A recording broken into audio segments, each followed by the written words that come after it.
1 Raja-Raja pasal 19.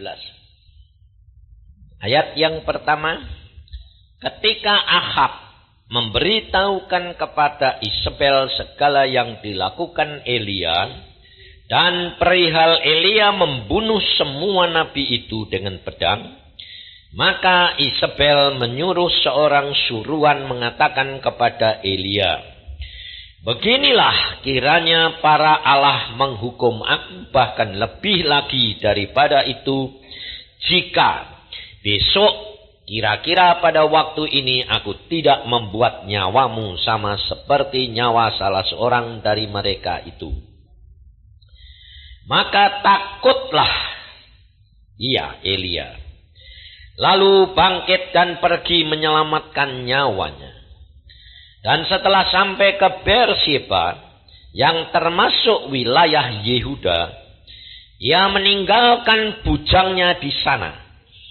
Tetapi ia sendiri masuk ke padang gurun sehari perjalanan jauhnya, lalu duduk di bawah sebuah pohon ara. Kemudian ia ingin mati, katanya, cukuplah itu sekarang ya Tuhan. Ambillah nyawaku, sebab aku ini tidak lebih baik daripada nenek moyangku. Sesudah itu ia berbaring dan tidur di bawah pohon arar itu. Tetapi tiba-tiba seorang malaikat menyentuh dia serta berkata kepadanya, bangunlah, makanlah. Ketika ia melihat sekitarnya, maka pada sebelah kepalanya ada roti bakar dan sebuah kendi berisi air. Lalu ia makan dan minum, kemudian berbaring pula. Tetapi malaikat Tuhan datang untuk kedua kalinya dan menyentuh dia serta berkata, bangunlah, makanlah, sebab kalau tidak, perjalananmu nanti terlalu jauh bagimu. Maka bangunlah ia lalu makan dan minum, dan oleh kekuatan makanan itu ia berjalan 40 hari 40 malam lamanya sampai ke gunung Allah, yaitu gunung Horeb. Peristiwa ini, saudara, memberikan pelajaran dan peringatan kepada kita. Selama 2 hari yang lalu, saudara dan saya sudah menerima apa yang Tuhan sudah janjikan kepada saudara dan saya. Kekuatan, kebebasan, kelepasan, hujan berkat. Saudara, persis apa yang dialami oleh bangsa Israel zaman Elia. Tetapi saudara harus perhatikan apa yang telah dialami oleh Elia. Ahab, raja Israel, dia cerita kepada istrinya. Nah, saudara, peristiwa terjadi di gunung itu, dan apa terjadi? Isabel marah. Dan anehnya, saudara, Elia takut. Ini perhatikan, saudara. Kerap kali kita tidak menyadari mengapa kita menjadi anak Tuhan, menjadi orang Kristen, sudah mengalami perkara-perkara yang ajaib bersama dengan Tuhan, lama-lama anjlok lagi. Jarang sekali yang konstan naik. Sebab memang perjalanan orang Kristen naiknya itu tidak begini, saudara. Naiknya itu naik, turun, naik lagi, turun sedikit, naik lagi. Bukan gini. Jadi resultatnya itu sama, tidak pernah berubah. Seperti truk, saudara. Naik, ini, naik, gini. Kenapa, saudara? Kamu lihat terbangnya burung Raja Wali. Kapan bisa naik? Kalau ada badai. Kalau tidak ada badai, naik apa turun? Turun, saudara. Turun. Sebabnya apa? Burung Raja Wali itu tidak banyak memakai gerakan sayap. Dia hanya memainkan keseimbangan. Tapi tergantung daripada angin. Lain sama burung dadali, saudara. Burung dadali itu efek. Kalau dia berhenti, mati. Kalau ada badai, efek terus apa malah jatuh? Jatuh karena pakai kekuatan sendiri. Nah, kenapa orang Kristen itu kerap kali jatuh bangun? Nah, kenapa pakai kekuatan sendiri? Yang ngendalikan siapa? Ngerti, saudara? Maka dari itu, kalau engkau dan saya tidak benar-benar bergantung sama angin Roh Kudus, dan kamu pakai kekuatan sendiri, tidak akan sampai. Saudara dan saya cuma tinggal apa? Mengikuti. Oh, ini anginnya keras ke sini. Jangan lari. Saudara kerap kali paling senang apa? Menghindar. Ya dah? Maunya kalau ada masalah, lalu kamu doanya apa? Singkirin dong Tuhan. Belum sudah ketakutan. Nah itu tidak pernah selesai, saudara. Tidak bisa. Justru masalah kamu harus punya pikiran apa? Ini kesempatan aku naik. Kalau tidak ditolong Tuhan pasti mati. Tapi ini kesempatan. Nah, maka dari itu saudara, kerap kali kita itu tidak mau menderita, tidak mau masalah. Jangan takut, saudara dan saya di dalam dunia tidak akan dapat lari dari masalah sampai mati. Mati saja masih bawa masalah. Dikubur gimana? Sampai mati saja masih ribut. Dikubur apa dibakar ya Pak? Aku bilang ngapain pusing-pusing. Mau mati kok belum pesan-pesan sudah ribut kayak begitu. Ngurusin jasad yang tidak ada artinya. Biar orang mati, biar diurus orang mati. Kata Tuhan Yesus. Saudara dan saya itu harus benar-benar belajar. Kalau saudara mengerti kerja Roh Kudus, dia anginnya keras, kamu naik. Badai keras, dia akan naik. Kenapa? Karena kamu peka, kamu bisa mengerti kapan datangnya, kapan akan tidak ada angin badai. Jangan kira kalau tidak ada angin badai itu lalu kamu hidup tenang, santai, hati-hati. Justru di tempat seperti itu, kamu bakal jatuh, gampang jatuh. Lihat Elia. Justru dia di atas gunung membuat mujizat. Langit terbuka langsung hujan. 3,5 tahun tidak ada hujan. Langsung pada saat itu hujan. Elia mengikat dirinya lari ngebut. Kalah semuanya. 450 nabi-nabi mati semua. Kalah sama dia. Tapi saudara tahu. Setelah peristiwa begitu menakjubkan dan luar biasa. Perkataan Isabel membuat dia takut kebirit-birit. Bayangin.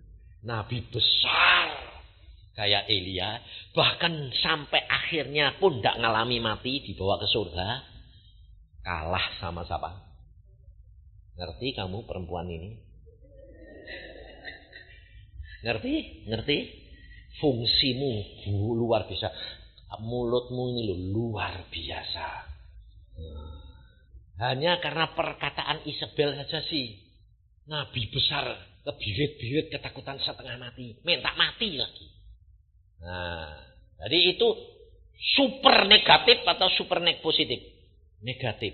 Berarti kalau ada super negatif, ada super. Nah, kamu ini apa?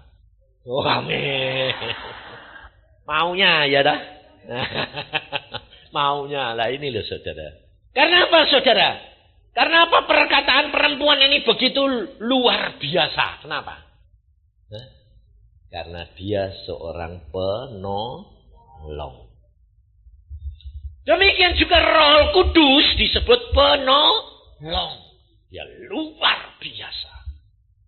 Maka dari itu kalau saudara itu harus tahu. Kalau saudara mau tahu ketiga Allah Tritunggal itu, saudara akan pusing. Kalau saudara tidak ngerti. Tapi kita punya akal ini cuma sebatas kecil bakpo. Jadi tidak bisa untuk ngerti. Cuma kamu akan ngerti. Nah, saya kasih gambaran. Allah kita itu 3 tapi 1. 1 tapi. Jadi pribadinya berapa? 3 tapi. Nah, bagaimana bisa gitu? Bingung nggak? Bingung nggak? Jangan bingung. Karena gini. Nah, Roh Kudus itu 1 enggak? Tapi bisa masuk ke tempat kamu banyak enggak? Kenapa? Maha hadir. Nah, seperti air, angin. Jadi, kamu napas loh. Kamu napas? Pakai apa? Udara toh? Nah, tapi di sana, di luar ada udara enggak? Enggak pernah habis. Bisa dibagi-bagi enggak? Nah, pinter ya dah.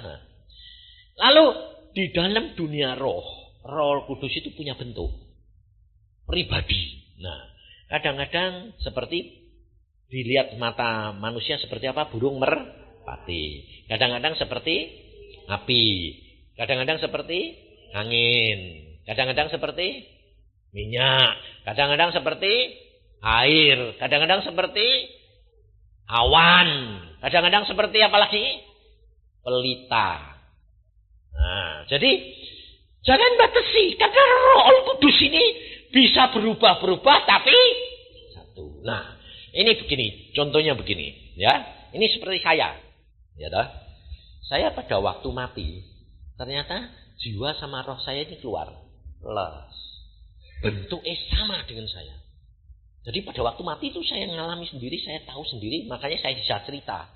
Saya itu kalau khotbah, kalau nyeritain, itu bukan dasar pengertian, dah. Dasarnya pengalaman. Karena kalau saya itu dasarnya pengertian, saya pengajar. Saya bukan pengajar, saya tidak bisa ngajar. Saya sama Iin itu kalah. Saya kalau dengerin khotbahnya dia sampai kagum-kagum. Oh ya bisa gitu ya, hebat ya anakku ya. Bapaknya tidak bisa bingung. Tapi dia memang pengajar. Loh. Sebaliknya Denny itu punya karunia penglihatan yang jelas kayak gitu. Kalau lihat setan apa itu, lihatnya itu bentuknya itu ya secara jasmani lihat. Aku gak bisa, aku ya kagum-kagum. Aku kok bisa sih nang? Tuhan kok yang nyuruh kok, yang ngasih kok. Ya wis, anugerah lah, puji Tuhan kamu dapat. Nah karunia-karunia yang saya dapat, yang Denny dapat semua itu belum tentu milik anak-anaknya. Saudara harus tahu. Jadi seperti karunia saya. Maunya saya kasih Iin, kasih Denny gitu tak. Ternyata dia dapat lebih gede. Nah, punya saya suruh ngasih siapa? Cucu saya. Tuhan bilang, kamu tidur sama cucumu 3 hari. Salurkan, berikan dia. Loh. Cucu anak siapa? Anak Semi. Sebaliknya punya Denny, Tuhan bilang, bukan punya anakmu. Itu punya anak Iin, Stephen, si Dodo itu. Loh. Aku bilang, kok aneh-aneh sih Tuhan. Itu kan hakku, bukan milikmu. Jadi perhatikan saudara. Jadi belum tentu milik saya jatuh kepada anak saya. Belum tentu. Bisa jatuh kamu. Bisa. Belum tentu itu haknya siapa? Maka dari itu saudara perhatikan. Nah, saya ini satu toh. Saya keluar. Loh bentuknya kok sama sampai saya. Sampai aku bilang gini. Loh kok persis? Loh Yusa'e 2. Padahal saya 1 apa 2? 1. Tapi ada yang bentuk lain, ada yang bentuk jasmani. Nah, saudara tahu Allah itu 1. Saudara ini dibentuk gambari siapa? Allah. Allah Bapak atau Allah Anak? Ayo, kan? Allah Bapak. Nah, Yesus itu gambar siapa? Bapak. Persis kamu enggak? Persis. Ya toh? Punya hidung, punya matanya 2, enggak 3 gitu toh, sama toh. Ngerti enggak? Nah, Allah itu 1. Nah, ada ayat bilang gini enggak? Aku, Yesus berkata, Tuhan Yesus berkata, aku datang dari Bapa dan aku keluar dari Bapa. Ada enggak? Mas sedikit toh yang tahu, banyak enggak tahu. Makanya baca. Enggak kasih tahu, baca dewek. Supaya saudara itu tahu. Aku datang dan keluar dari Bapa. Jadi satu saat. Kalau kamu melihat Allah itu satu. Allah duduk di tahtanya.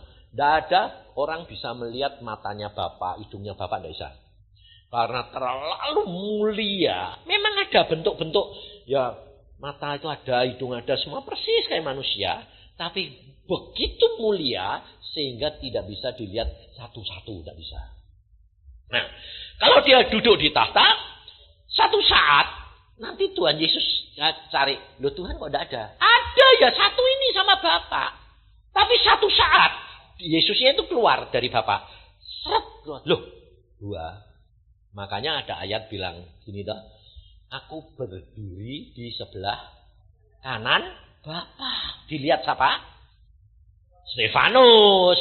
Tapi biasanya selalu dia duduk di sebelah kanan Bapa. Tapi satu saat dia berdiri di sebelah kanan Bapa. Kenapa? Nah, kenapa Stefanus lihatnya mau berdiri? Sebab Stefanus mati karena Yesus.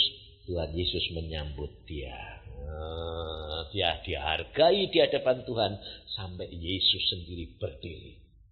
Nah, jadi Bapak duduk, terus Tuhan Yesus kadang-kadang keluar. Kalau mau menemuin kamu gitu itu sekarang ini Bapak Yesus keluar. Nah, keluarnya punya daging sama tulang enggak? Punya.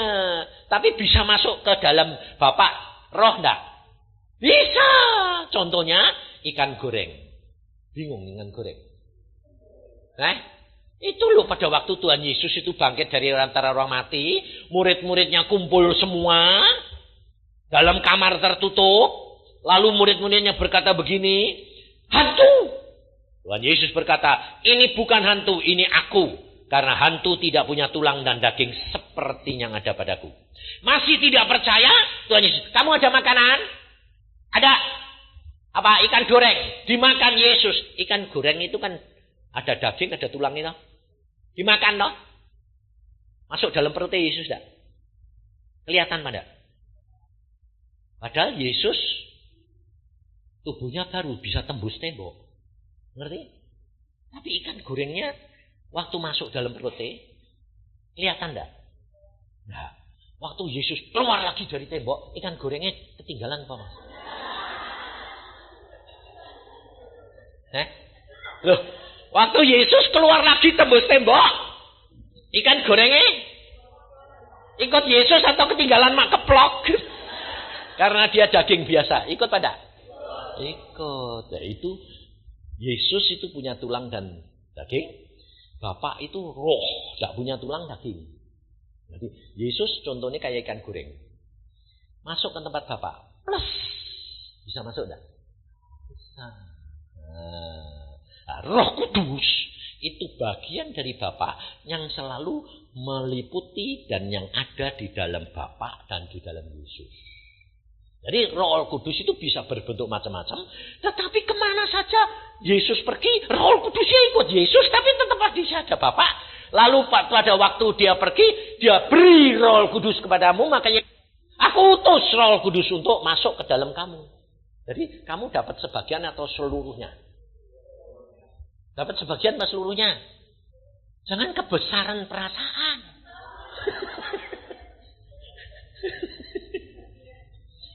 Baca di dalam Alkitab. Di dalam Yohanes pasal yang nanti dulu. Saya ini orang yang tidak hafal tapi tahu tempatnya. Yohanes 3. Ayat yang ke-34. Baca, luar biasa firman Tuhan ini. Jadi jangan bingung kalau ada hamba Tuhan bilang, ngawur tuh, Allah itu satu, ada tiga. Saudara jangan usah bingung. Kalau saudara tahu, tidak usah bingung, pusing sama. Karena belum ngerti, belum ngalami, ya tidak ngerti. Ya. Yohanes 3 ayat 34. Sebab siapa yang diutus Allah, dialah yang menyampaikan firman Allah. Karena Allah mengaruniakan rohnya dengan tidak. Siapa yang dikasih karunia roh Allah yang tidak terbatas? Siapa? Siapa?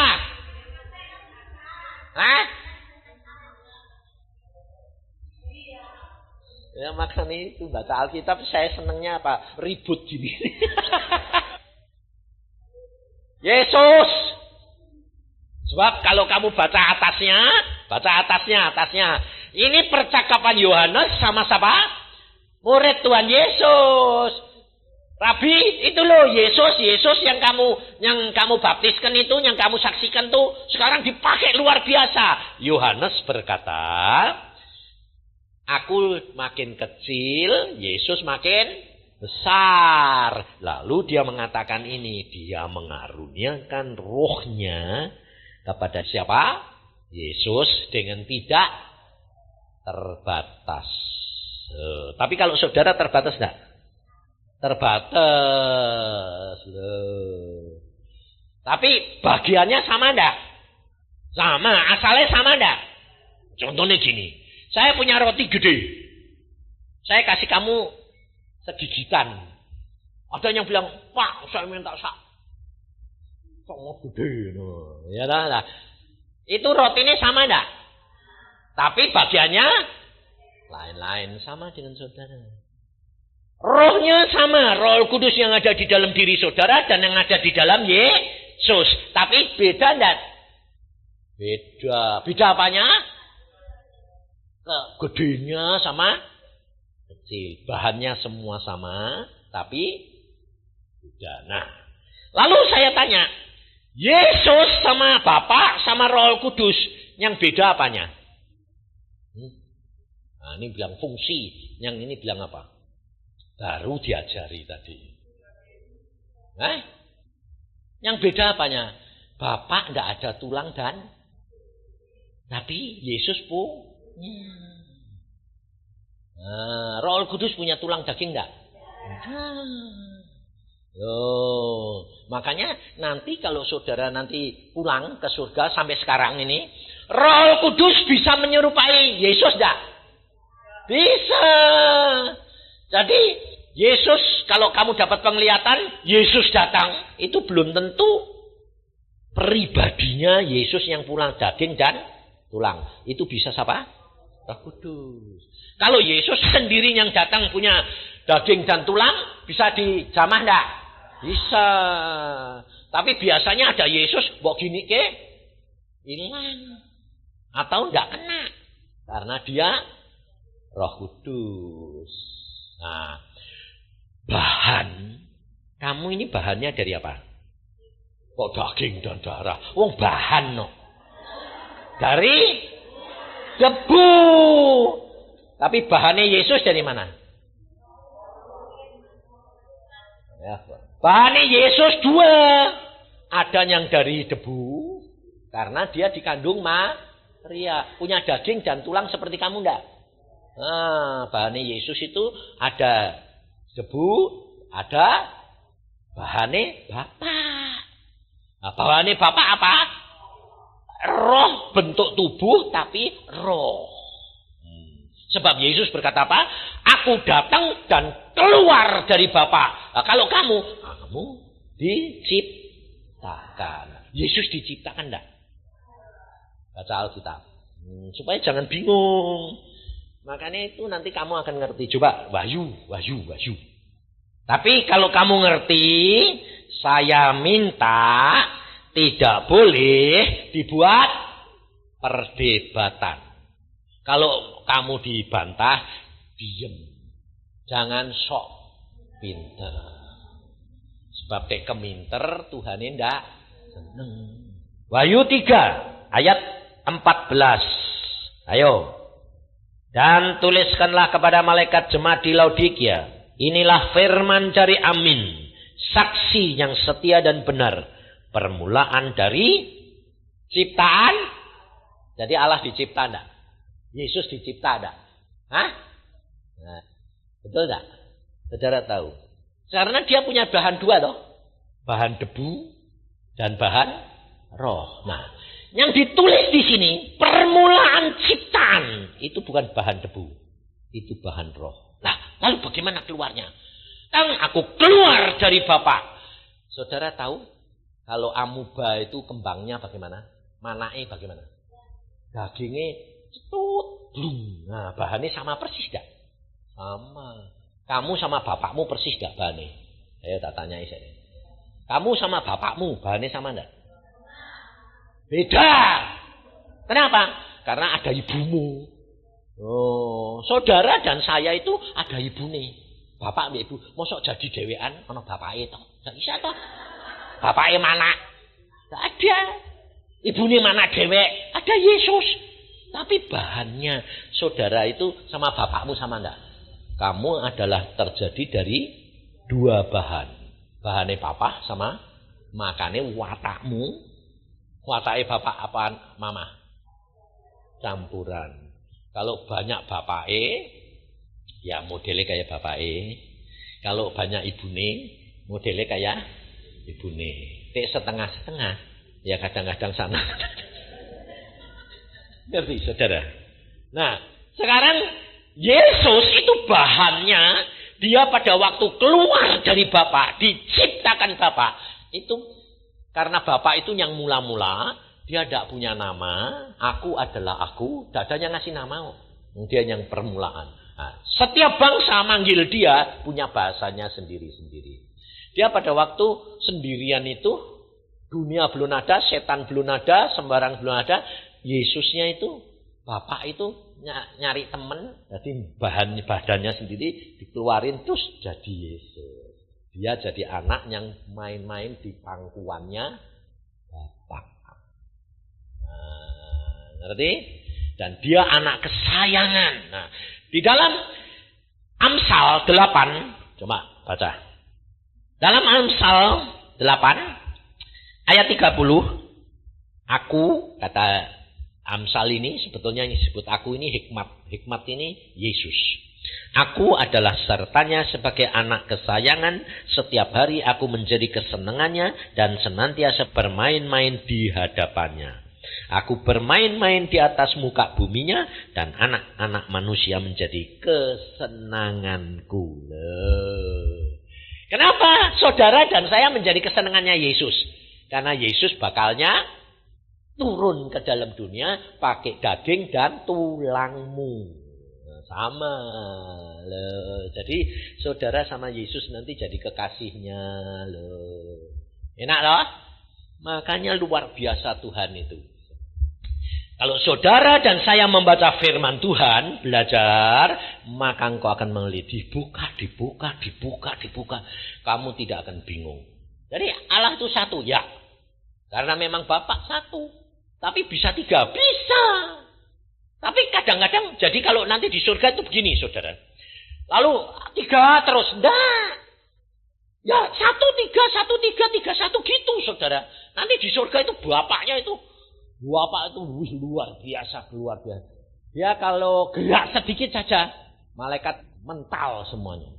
Dia itu luar biasa. Dia pencipta yang luar biasa. Gerak sedikit saja, mental semua, saudara. Makanya yang keluar ini Yesus. Yang ngatur semua itu Yesus. Dan kalau Yesus itu nanti nemuin saudara jalan-jalan. Dia lihat semua itu. Semua nyembah dia, muji dia itu enggak kayak Bapak dong. Gerak sedikit mental semua, kabur nanti. Dah. Sayang, dia sayang, merangkul, gurau. Tuhan Yesus itu. Jadi saudara nanti itu senangnya setengah mati di sana. Nah, Roh Kudus itu kadang-kadang keluar dari Bapak itu terus seperti pelita, 7 pelita yang keliling mengawasi, merekam apa yang terjadi di dalam perbuatan di dalam dunia ini. Semua direkam oleh Roh Kudus. Makanya Allah itu maha tahu. Kenapa? Karena semua terekam. Pada waktu Allah kepengen lihat, semua kelihatan. Yang rekam dari permulaan sampai nanti akhir zaman, Roh Kudus. Sebab saya bilang, loh Tuhan, kalau engkau maha tahu seperti pengertian kita yang salah, setiap hari berarti kamu lihat kotoran najis gitu Tuhan. Oh enggak, Tuhan bilang, yang najis aku tidak mau lihat. Contohnya apa? Pada waktu aku memimpin bangsa Israel dengan tiang awan, tiang api, ya toh? Berarti Allah hadir di situ setiap hari tidak? Kenapa bangsa Israel suruh bawa sekop kecil? Suruh apa? Nutupi tinjanya. Kalau kamu habis tutup. Kenapa? Karena bapakmu tiap hari lewat nanti kepenyek-penyek. Ada ayatnya, saudara. Makanya. Nah, kalau maha tahu, langsung meskipun ditutupi lihat enggak? Hah? Kalau dia mau lihat, kelihatan. Kalau enggak mau lihat, ya jangan lihat. Lah lihat terus ditutupi ya percuma toh. Ngerti enggak? Itu Allahmu luar biasanya di situ. Kalau kamu tahu begitu, saudara tidak akan kecewa. Kenapa? Karena apapun sudah direkam. Perlunya kamu berdoa mengingatkan Bapak. Kalau Bapak ingat, kamu sembahyang. Surat faktmu masuk sembahyang. Dilihat sama Tuhan Yesus. Lah, kalau ngelihat Tuhan Yesus itu baca itu enggak seperti saudara dan saya gini. Baca segini, ayatnya kadang-kadang sejam enggak habis. Enggak. Di sana itu demikian set gitu ah. Seluruh isi surat itu terbaca. Dan ngerti. Saya ngalami sendiri tahunya gini. Loh Tuhan, engkau kok enggak bacain? Sudah, Tuhan bilang. Aku demikian masuk ini, saya lihat ini tak bacain semua. Loh, lah kok baca kok cepet kayak gitu? Terus Tuhan bilang, kamu alami. Nah, terus dia berdiri, dia pergi. Tuhan bilang, kamu duduk di kursiku. Saya duduk.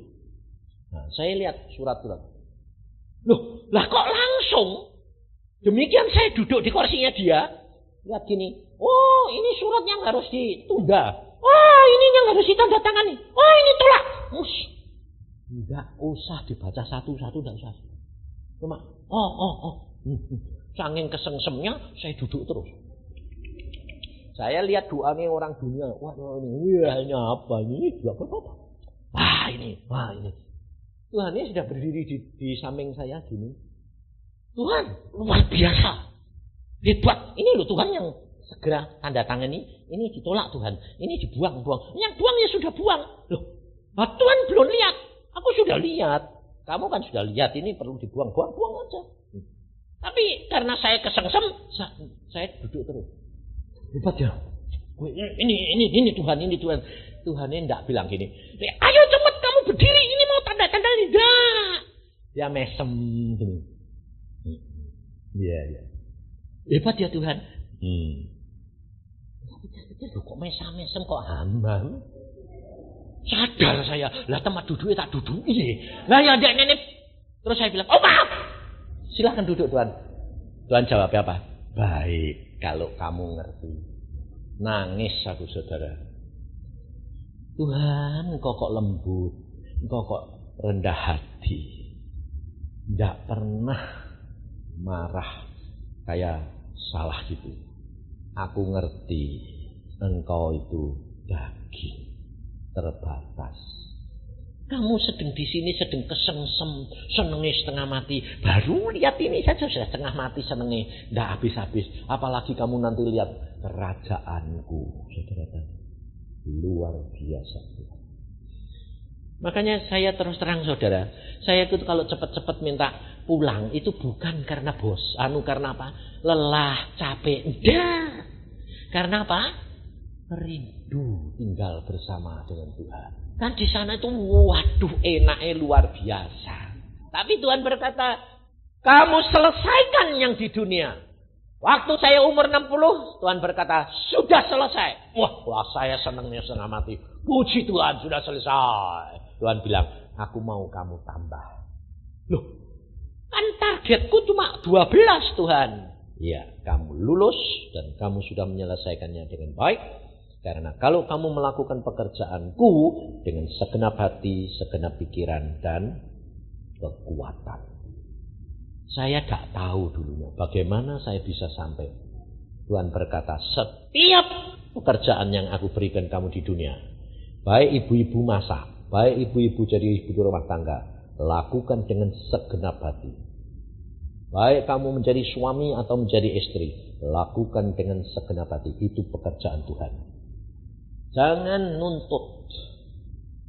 Engkau akan melihat kemuliaan Tuhan. Selesai. Kalau selesai Tuhan berkata apa? Aku mau kasih kamu bonus. Dengan cara apa? Naik ke tingkat lebih tinggi. Saya masuk ruangan itu kaget saudara. Kenapa? Ruangannya gede, bagus. Isinya cuma berapa gelintir orang. Dan ternyata diteguhkan oleh seorang hamba Tuhan. Dari Malaysia atau Singapura. Dia pernah tanya Tuhan gini, Tuhan, orang di seluruh dunia ini yang dekat kepadamu, akrab dengan engkau, ada berapa Tuhan? Tuhan cuma bilang apa? Seluruh dunia cuma ada 10 orang. Bayangin. Sekarang cuma ada 10 orang. Salah satunya adalah Paul Kin, orang hamba Tuhan yang suka duduk diam berdoa. Jemaatnya kecil. Tidak besar. Bukan Robert Layton. Bukan Benny Hinn. Paul Kin. Seorang hamba Tuhan Nabi. Tapi banyak duduk diam. Kalau Tuhan berkata pergi, pergi. Kalau Tuhan berkata duduk, duduk, saudara. Lalu dia berkata, oh, salah satunya. Siapa lagi Tuhan? Ini. Terus di Asia ada enggak? Ada. Tapi Tuhan dia enggak berani nyebut sapanya. Ada 10, cuma 10 orang yang paling dekat dengan aku. Ada tahu? Kita kerap kali tidak tahu. Tapi saudara dan saya punya hak yang sama. Kasihnya Tuhan sama. Jangan lihat orang lain. Mungkin dia lebih dekat. Dia dipakai Tuhan dengan luar biasa. Dengan karunia luar biasa. Belum tentu menyenangkan hatinya Tuhan. Dia hanya melakukan pekerjaan Tuhan. Tapi yang saudara dan saya harus apa? Menyenangkan hatinya Tuhan. Melakukan kehendak Tuhan, bukan kehendak kita. Maka dari itu saudara harus belajar, sebab saudara dan saya tahu, seperti Elia begitu dipakai Tuhan luar biasa, pada waktu roh, karunia, kuasa Allah diangkat. Elia manusia biasa seperti saudara dan saya takut terhadap perkataan Isabel, takut. Anda tahu? Elia lari. Di mana kuasa Elia? Di mana kekuatan yang sudah diterima Elia? Di mana kemampuan Elia? Semua itu bukan milik Elia. Itu miliknya Yesus. Maka dari itu saudara, jangan kaget. Pak, saya ini kadang-kadang kok menggebu-gebu, Pak. Itu karena karya Roh Kudus. Tapi kadang-kadang kok habis, Pak, seperti ditinggalkan. Karena kamu sedang diuji seperti Elia. Maka kalau ada roh, ada ketakutan di dalam diri kamu, saudara harus sadar. Itu persis seperti Elia. Roh sedang diangkat. Kenapa? Buat apa? Mengapa Roh Kudus tidak mau terus sama kita? Kadang-kadang kenapa aku dibiarkan sendiri? Karena Tuhan mau ngajar bahwa kamu tidak dapat berbuat apa-apa di luar aku, kata Tuhan. Di dalam Yohanes 15. Dalam Yohanes 15 dikatakan, di luar aku, kamu tidak dapat berbuat apa-apa. Saudara perhatikan. Ayat-ayat yang seperti itu sangat menolong kita. Yohanes 15 ayat 5. Akulah pokok anggur dan kamulah ranting-rantingnya. Barang siapa tinggal di dalam aku dan aku di dalam dia, ia berbuah banyak. Sebab di luar aku, kamu tidak dapat berbuat apa-apa. Jadi ada dua hal saudara dan saya harus perhatikan. Jikalau kamu tinggal di dalam aku dan aku di dalam kamu, jadi sementara Roh Kudus ada di dalam saudara, kamu kuat. Tapi kalau kamu tinggal di luar aku, tidak bisa berbuat apa-apa. Jadi kalau saudara itu ada di tempat ini saat ini, itu kerjaannya siapa? Roh Kudus. Saudara tahu? Bukan kehendakmu. Itu karya Roh Kudus. Makanya kalau orang bilang, Pak terima kasih ya Pak, saya malah mesem. Mesemnya itu bukan saya bangga seneng, tapi saya ngetawai diri saya sendiri.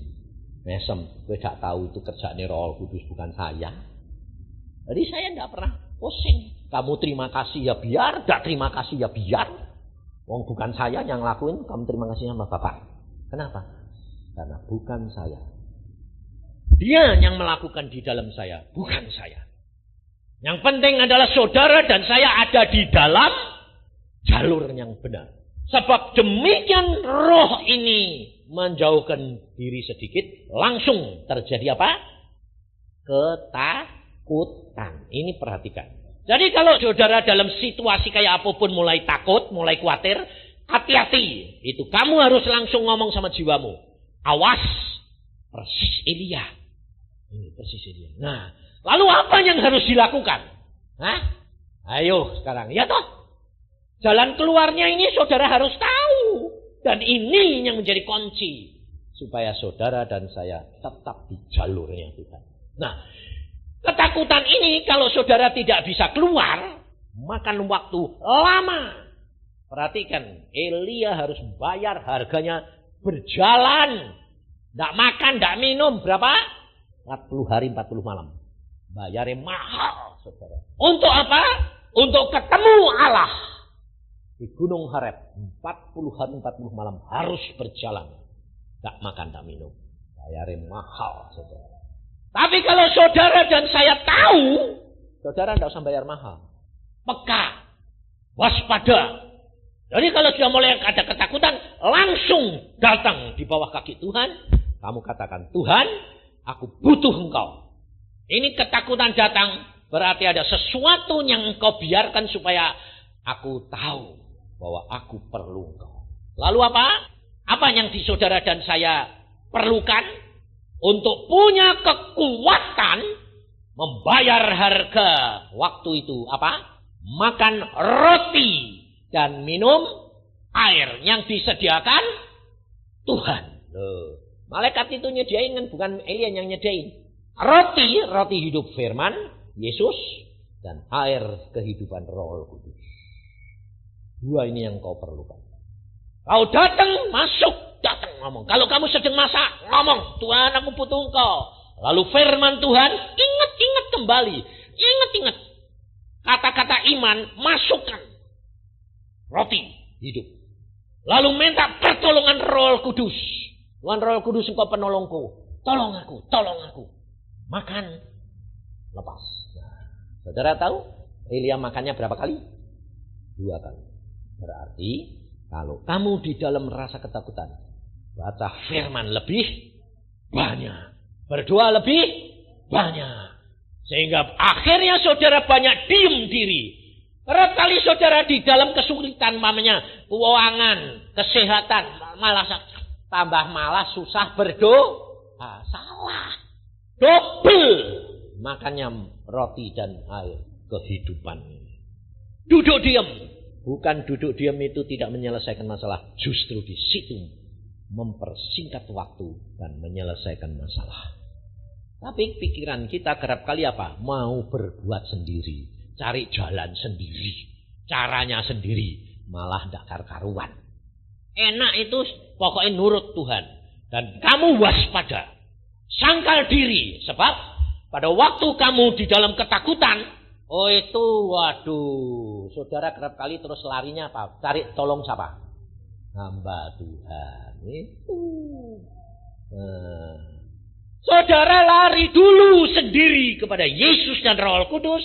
Nanti kalau Tuhan berkata, itu perlu hamba Tuhan itu. Manusia yang lain nolong. Saudara akan ditolong. Gak usah takut. Karena Tuhan itu lebih tahu saudara. Ada seorang hamba Tuhan. Ya baru bertobat. Lalu dia belum bisa ngerti caranya bagaimana. Dia lugu. Makanya saudara harus seperti anak kecil lugu itu. Dia melayani di satu kota. Itu sudah kemalaman, jam 11 malam. Bis sudah habis. Dia lalu bilang, Tuhan, aku ini besok jam 7 itu harus ada di kota itu. Perjalanannya itu 5 jam. Ini jam 11 malam. Bis sudah habis. Jam 7 harus sudah di kota lain. Perjalanannya naik bis itu 5 jam. Lalu dia keluar habis pelayanan. Nah, karena pelayanannya terlalu lama, orang semua kagum dan minta tolong, ya dia terlalu tidak bisa nolak. Karena ini ya perempuan. Biasa kalau perempuan itu tidak bisa nolak. Karena apa? Melayani maupun segala berdasarkan apa? Perasaan. Saya bilang, Tuhan kok tidak bisa nolak? Biasa tawong ibu. Ibu itu tidak bisa nolak di anaknya. Oh gitu, kasih seorang ibu. Oh ya, kalau gitu baik ya Tuhan, baik. Tidak apa-apa. Jadi tidak tak salahin. Kalau ibu-ibu begitu tidak usah. Jadi biasa. Nah, jam 11, aduh sudah tidak apa-apa. Lalu dia bilang, Tuhan, aku ini harus sampai di sana besok. Piye Tuhan, ini sudah jam 11 malam. Tidak ada kendaraan Tuhan. Ada bajai. Bajai itu loh, tahu bajai itu? Yang itu satu orang penumpangnya ya 2 orang teman. Gitu terus. Nggak ada ya bajai lumayan lah. supaya nganter sampai ke Stanplat, siapa tahu ada omprengan. Jadi dia stop, turun. Tolong ya Pak, antar saya ke Stanplat. Bapaknya bilang gini, mau pergi kemana? Wong Stanplat juga sudah kosong. Loh, saya itu harus sampai ke kota itu Pak. Lah ya sudah, tahu tak antar aku. Dia melongok. Lah pakai bis saja 5 jam. Pakai budget berapa? Itu. Nggak sampai. Ya toh, budget larinya kan. Kerek. Tapi dia bilang, lumayan daripada nurut aja dia masuk. Ya antar aku Pak. Budgetnya ngebut. Saudara tahu? Jam 2 sudah tiba di tempat. Dia kaget. Ini sudah di kota itu. Kamu tidur di mana di sana? Ya, waduh, loh, bajanya kok bisa ngebut Pak? Lalu dia bilang, ini bukan bajai biasa. Dari mana Pak? Kamu kenalkan aku. Aku ini Petrus. Dia pikir ada orang namanya, orangnya gede, tinggi, gede, dur gitu. Aku ini Petrus. Loh, Petrus siapa Pak? Lah aku ini Petrus, muridnya Tuhan Yesus. Loh, Bapak Petrus yang di Alkitab itu? Iya. Aku diutus Tuhan nganter kamu. Loh, pantesan bajanya ngebut ya Pak? Iya, wong ini bukan bajai biasa. Ini kendaraan roh. Oh, terima kasih ya Pak Petrus. Hilang. Bajainya hilang, Petrusnya hilang. Jangan pergi lagi ya, dadah. Udah nganter, kenalkan diri. Aku ini Petrus. Saudara tahu? Petrus murid kepala Tuhan Yesus. Diutus ke dalam dunia untuk mengantar anak-anak. Alkitab berkata, Paulus berkata, siapa tahu kamu memberi tumpangan kepada malaikat-malaikat. Ini satu fakta. Ini bukan teori. Ini bukan khayalan. Bukan penglihatan. Dia mengatakan, aku ngalami sendiri, daging. Aku duduk di bajai itu, goncangnya setengah mati. Tapi ngebut cepat, tahu-tahu sudah sampai keluar Petrus. Ya, saudara. Salaman. Saudara, Roh Al-Kudus mengawasi kamu. Dan setiap perkataanmu doa. Ini perempuan ini doa tidak masuk kamar. Di tengah jalan, tengah malam. Sendiri. Dia bilang, Tuhan, aku harus sampai sana. Aku tidak mau mengecewakan anak-anakmu di sana. Tuhan berkata, pergi. Satu orang petani, saudara, bawa sapi. Pergi ke kereta api. Pak, kereta apinya sudah berangkat, Pak. Ketinggalan. Loh, ini mesti nganter sapi ini sampai di kota itu. Besok saya didenda, ini marah tuan saya. Ya, tapi tidak ada Pak kereta api. Nah, ya sudah, tidur dia di stasiun. Capek toh jalan dah. Dia bilang, Tuhan, aku lelah. Aku tidak bisa menyampaikan ini. Ini pekerjaanku. Aku mengecewakan Tuanku. Aku mengecewakan mereka. Ampuni ya Tuhan. Aku bisa jalan. Aku naik sapi di jalan itu ya sama kok Tuhan. Tak naik ya sapi ini jalan ya kletuk sama. Jadi tidak bisa cepat, saudara tahu. Dia kelelahan tidur. Bangun pagi siapa tahu ada kereta api. Dia balik lagi saudara. Pak mau pergi ke kota itu. Kepala stasiunnya orang stasiun bingung. Kamu mau kemana? Mau ke kota ini. Nah ya ini kota itu. Loh Pak, aku ini dari sini mau ke sana. Lah kamu ini di mana? Ya di kota yang saya asalnya. Nggak, ini kota di mana kamu mau tuju. Masa? Tulisannya kota itu, saudara. Dia bilang, loh, aku sudah di sini. Loh, lah saya ini sudah datang ya, sudah tahu nganterin sapi nih. Saudara tahu? Ya sedang tidur, digotong Tuhan sampai di kota. Apa ndak itu tidur di hadirat Allah? Ngerti saudara? Bagi Tuhan tidak ada barang yang mustahil. Jangan batasi kuasa Allah. Yang Tuhan mau saudara dan saya melakukan, belajari Alkitab. Lakukan bagianmu. Waspada. Karena Tuhan berkata, aku memilih satu. Kalau ada 2 syukur, kalau ada 3, 4. Penjaga di menara. Untuk menyelamatkan keluarganya. Saudara tahu, saudara dipilih. Jangan membatasi, aku tidak punya apa-apa. Aku tidak punya kemampuan apa-apa. Di dalam Yesus, Dia sanggup menolong kau dan saya. Tidak ada yang mustahil. Kalau ada badai, kamu tinggal berteriak, Tuhan tolong aku. Hadapi, gerakan, jalan aja. Naik ke tempat yang lebih tinggi. Nah, bersama dengan Tuhan, kau pasti kuat. Mampu. Karena Dia Allah yang maha kuasa. Saudara mau dipakai Tuhan? Saudara mau menjadi pendoa buat keluargamu? Kamu mau pikul salib? Nah, begitu dong. Mau. Karena itu, kalau kamu pikul salib saudaramu, salibmu dipikul Yesus. Dan kamu akan selesai semua yang bawa. Sehingga nanti kamu pulang ke surga, saudara, nanti banyak yang nyambut. Nanti berkata, terima kasih ya. Kamu dulu yang mengingatkan aku. Kamu, waduh luar biasa. Saudara, kita akan bersukacita. Karena kita melakukan bagian kita, bukan melakukan bagiannya orang lain. Dan nama Tuhan dimuliakan. Amin. Mari kita berdoa. Tuhan, katakan saudara.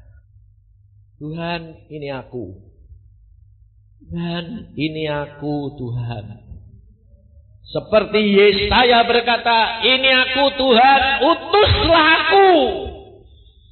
Ini aku Tuhan, pakailah aku untuk keluargaku. Dan keluarga-keluarga ini boleh diselamatkan. Tuhan, Engkau tahu. Masa sekarang ini banyak masalah yang kami tidak mampu untuk menyelesaikannya. Tapi Engkau mampu Tuhan. Engkau dapat melakukan segala perkara.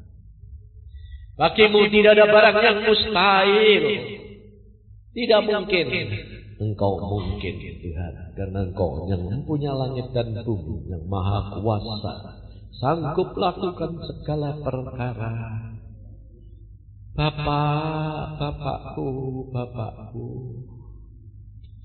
Hamba-Mu mohonkan belas kasihan-Mu Tuhan untuk anak-anak-Mu di tempat ini. Pakai mereka Tuhan untuk menyelamatkan, untuk membawa keluarganya ke hadapan hadirat. Yesus, ada suami-suami yang begitu galak, begitu kejam, begitu jahat. Tapi kami percaya Tuhan, Engkau akan memberikan kemampuan dan kekuatan untuk mengatasinya. Ada istri-istri yang begitu jahat, begitu galak, begitu tidak dapat dirubah. Tapi Engkau sanggupkan. Karena kuasa-Mu tidak berubah. Anak-anak yang begitu nakal, begitu liar, Engkau sanggup menjangkau kembali Yesus. Dan berikan kami pengertian Tuhan untuk dapat menyerahkan semua dalam tangan-Mu.